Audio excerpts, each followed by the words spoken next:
Hello guys, welcome back to my channel earth mom reactions. मैं हूं ज्योति और welcome है आप सभी का मेरे चैनल में। तो दूसरे नवरात्रि की आप सभी को हार्दिक शुभकामनाएं। प्लीज़ कमेंट सेक्शन में ज़रूर बताना कि कितने लोग 9 के 9 फास्ट रख रहे हैं। और इसी के साथ आज का रिएक्शन वीडियो हम बनाने वाले हैं सपना के लेटेस्ट व्लॉग के ऊपर। कुछ कमेंट्स यहाँ पे पढ़ेंगे, साथ में सपना का श्राद्ध वाला एक टॉपिक है जिसके ऊपर डिस्कशन करेंगे।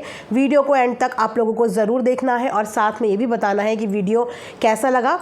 अपने ओपिनियन यहाँ पे शेयर करने हैं, लेकिन ऐसे अनवांटेड लोगों की मुझे बिल्कुल भी ज़रूरत नहीं है जो वीडियो समझने के लिए नहीं, हेट देने के लिए देखते हैं। तो प्लीज़ आप लोगों से हाथ जोड़ के मेरी रिक्वेस्ट है कि आप मेरे चैनल पे आइए मत, मेरा चैनल नॉन रिकमेंडेशन में डाल दीजिए। आप लोगों से विनम्र निवेदन है, क्योंकि पॉसिबल नहीं है कि सबको मेरी वीडियो पसंद आए। तो मैं बिल्कुल नहीं चाहती कि मेरी वीडियो से आप में से किसी का भी मन खराब हो, दिल खराब हो, दिन खराब हो या आत्मा खराब हो। तो उससे बेटर है कि आप मेरे वीडियो मत देखिए, कुछ ऐसा देखिए जिससे आपको खुशी मिले, जिससे आपको अच्छा लगे। हर किसी की खुशी का ख्याल रखना चाहिए और हर किसी की पसंद नापसंद का भी ख्याल रखना चाहिए। लेकिन जिन्हें मैं पसंद हूँ वो मेरा वीडियो ज़रूर देखना और कमेंट भी करना, लाइक भी करना, और साथ में नीचे बेल नोटिफिकेशन है, अगर किसी ने नहीं दबाया है तो उस बेल नोटिफिकेशन को ज़रूर प्रेस कर लेना। इसी के साथ एक मोस्ट इंपॉर्टेंट अपडेट जो मैं आपको वीडियो में शेयर करूँगी, उसके बाद हम लोग रिएक्शन वीडियो देना शुरू करेंगे। और 200 की रेंज में इतनी खूबसूरत चीज़ें आप सबके लिए मैं ढूंढ के ला रही हूँ ना, तो बिना टाइम वेस्ट करे हुए स्टॉक आउट होने से पहले खरीद लेना। ये देखो, इतना ब्यूटीफुल गले का ये सेट है और इस सेट के साथ आपको मिल रहे हैं ये प्यारे प्यारे से छोटे छोटे से ईयरिंग्स। ऑल्सो इसके साथ आपको मिल रहा है यहाँ पे मांग टीका। तो ये 3 का कॉम्बो है जिसमें आपको गले का सेट, टीका और ईयरिंग्स मिल रहे हैं। और रेट आपको पता चलेगा, कमेंट सेक्शन में लिंक दे रही हूँ, उसे क्लिक कर लेना, रेट आपको पता चल जाएगा। लेकिन यहीं पे चीज़ ख़त्म नहीं होती है। इसके अलावा मैंने मांग टीका और नथ का भी कॉम्बो मंगाया।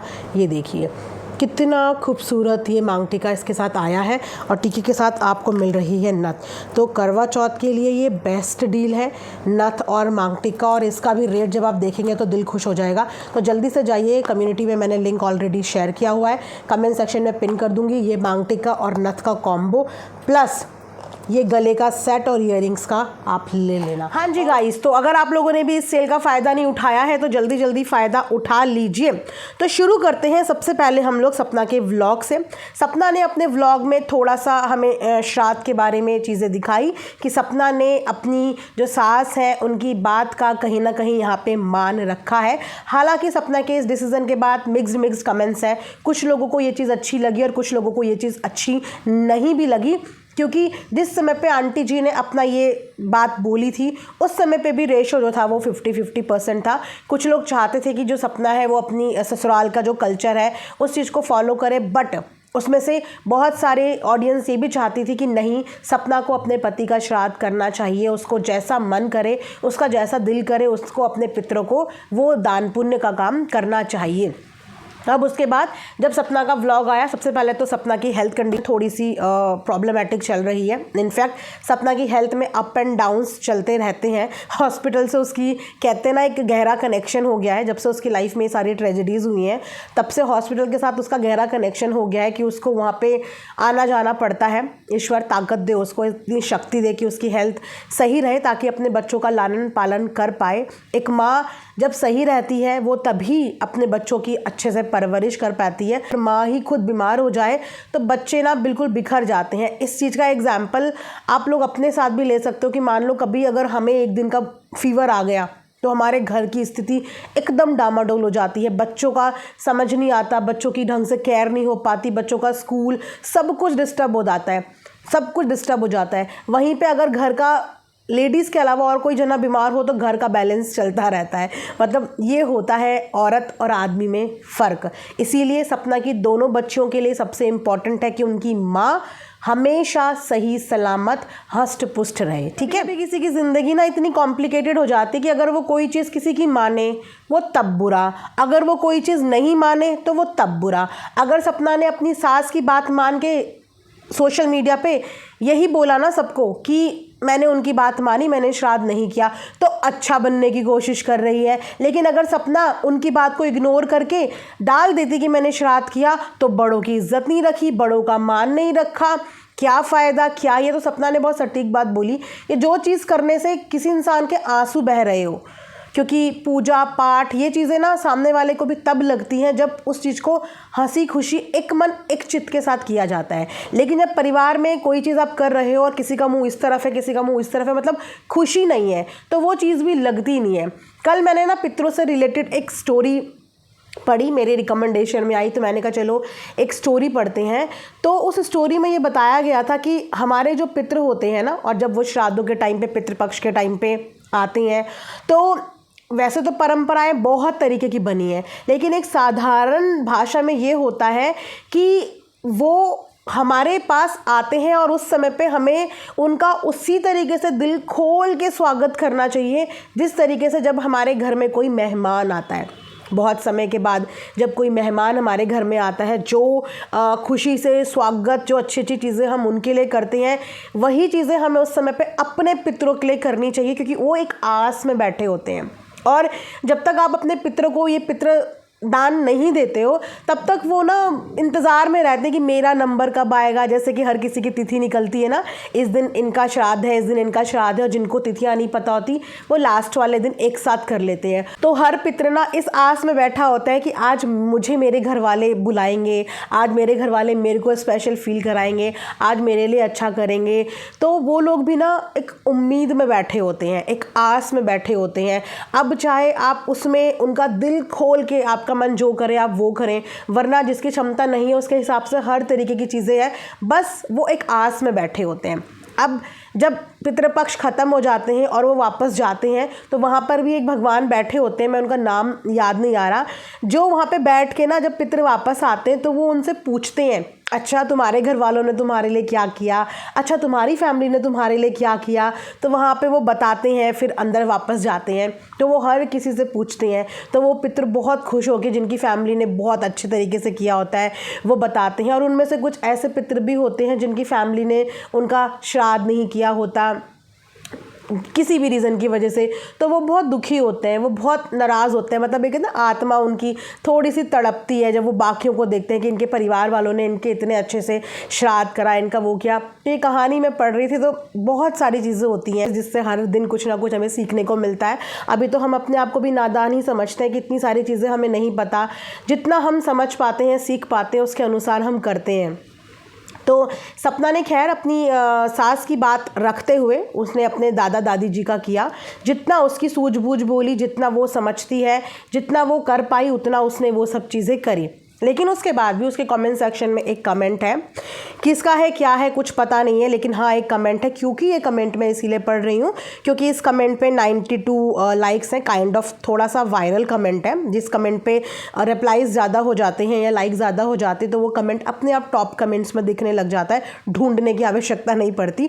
तो यहाँ पे इन्होंने लिखा है कि वो श्राद्ध वाली वीडियो डिलीट क्यों की तुमने, जिसमें नेक्स्ट डे ही श्राद्ध मनाया था सूरज राजवीर दोनों का, और फिर डिलीट कर दी। एक्सेप्ट करो कि मैंने किया था, झूठ नहीं बोलो प्लीज़। सबसे पहली बात तो ये है कि उसने पहले क्या किया था, पहले क्या नहीं किया था, वो मुद्दा ही नहीं है। अपनी सास की वीडियो के बाद उसने क्या किया, मुद्दा वो है। उसने क्या किया और क्या दिखाया। मुद्दा ये भी नहीं है कि उसने कैमरे के पीछे क्या दिखाया, क्योंकि कैमरे के पीछे की लाइफ डिस्कस करने के लिए हम यहाँ नहीं बैठे हैं।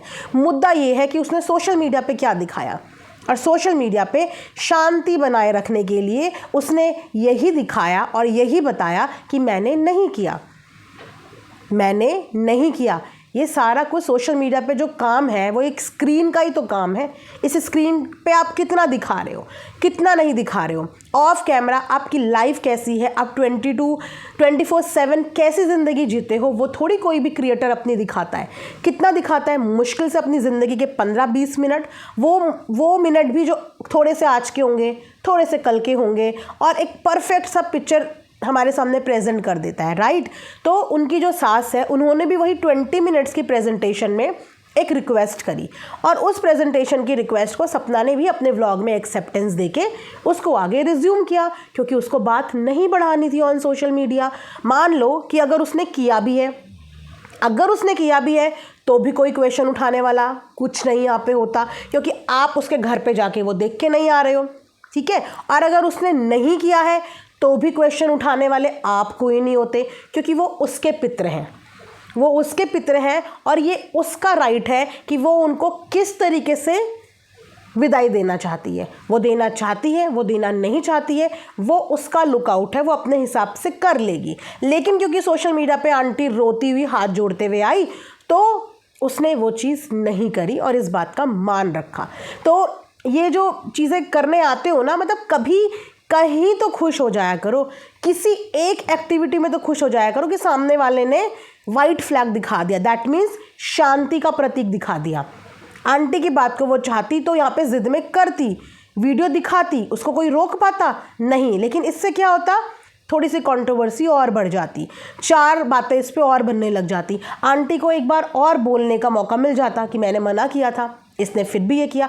लेकिन उसने यहाँ पे शांति बना दी ना, शांति बना दी ताकि बात का बतंगड़ ना बने। तो जब बात का बतंगड़ नहीं बनाना वो चाह रही है तो फिर बात का बतंगड़ बनाने के लिए ऐसे कमेंट्स कि उसने पहले क्या किया था, उससे पहले क्या किया था और सबसे पहले क्या किया था, वो आज क्या कर रही है। आई थिंक हमें फोकस इस चीज़ पे करना चाहिए कि वो आज क्या कर रही है और उसके ससुराल वाले आज क्या कर रहे हैं। मैं बिल्कुल इस फेवर में हूँ कि बूढ़े माता पिता को जीने का पूरा हक है, रोते रोते नहीं, हंसते हंसते जीने का पूरा हक है, इच्छा अनुसार अपनी खुशी अनुसार जीने का पूरा हक है।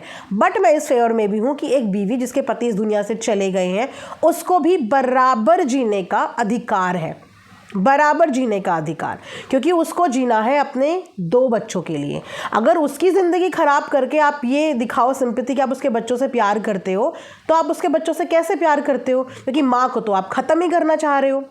और अगर माँ ख़त्म हो जाएगी तो इसके बच्चों को पालने के लिए यहाँ से तो कोई भी नहीं जाएगा, पालना तो उसकी माँ को ही पड़ेगा। क्योंकि आप चाहे सपना को प्यार करो, चाहे सपना से नफ़रत करो, चाहे उसके बच्चों से प्यार करो, चाहे उसके बच्चों से नफ़रत करो, उन बच्चों की परवरिश के लिए उसकी माँ का अच्छा होना बहुत ज़रूरी है, उसकी माँ का मेंटल पीस अच्छा होना बहुत ज़रूरी है, उसकी माँ की हेल्थ होनी बहुत ज़रूरी है। इसीलिए वो दोनों बच्चों का भविष्य अपनी माँ से कनेक्ट है और कनेक्ट ही रहेगा।